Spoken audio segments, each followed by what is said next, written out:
তো হ্যালো বন্ধুরা, আজ সকালে আমি বেরিয়ে পড়লাম রাজাকে নিয়ে। তো চলো, আজকে আমাদের হাট আছে রবিবারে, তো রাজাকে নিয়ে বেরিয়ে পড়লাম।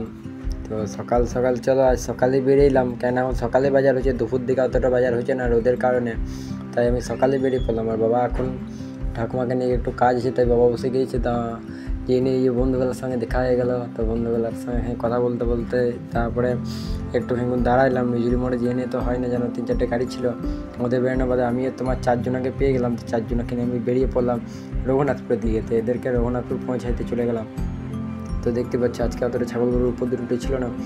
তারপরে তোমার যেয়ে নিয়ে আমরা এদেরকে নামিয়ে নিলাম তোমার রঘুনাথপুরে। দেখতে পাচ্ছি তারপর আবার 2জনকে পেলাম। তো এদেরকে নিয়ে চলে গেলাম তোমার আমি, এরা নামবে তোমার জীবনপুরে। তো চলো জীবনপুর দিকে যাওয়া যাক। তো এদেরকে তারপরে আবার একজনকে পেয়ে গেলাম, 2জনকে। তো ওদেরকে নিয়ে চলে গেলাম তোমার আমাদের যে রঘুনাথপুর মোড় আছে ওইখানে নামবে। তারপরে একটা ঠাকুমাকে পেয়েছিলাম, ঠাকুমাটাকে নিয়ে চলে গেলাম তোমার যে রানীশ্বরে যেয়ে নিয়ে ওই ঠাকুমাটাকে তোমার রানীশ্বরে নামিয়ে দিলাম। তো তারপরে আবার একটু দাঁড়ালাম আমাদের নিজের মধ্যে 7টা প্যাসেঞ্জার পেলাম এক জায়গাতে দাঁড়িয়ে। তো ওদেরকে আজকে আমাদের ব্লকে মিটিং চলছিল, তো ওদেরকে জেনে ব্লকে তোমার 4জন নামলো, আর বাদ বাকি 3জন তোমার হাট যাবে বললো। তো ওদেরকে রানীশ্বর নিয়ে যেতে হবে। এই 3জনকে চলে এলাম রানীশ্বরে নিয়ে। তো এসে নিয়ে এদেরকে আমি রানীশ্বরে নামিয়ে দিলাম। রানীশ্বরে নামিয়ে নিয়ে আমি বেরিয়ে পড়লাম ঘরের দিকে, কেননা দুপুর হয়ে গেছে। তো চলো তারপরে ভাতটা ঘরে খাওয়া দাওয়া করবো গা। এখন এলাম, আর যা রোদ করেছে আমি মুখে জল দাম রাজাকে চাই দিয়ে দিচ্ছি। আর অবশ্যই তোমরা চ্যানেলটাকে আমার সাবস্ক্রাইব করে নিও, কেন করছো না?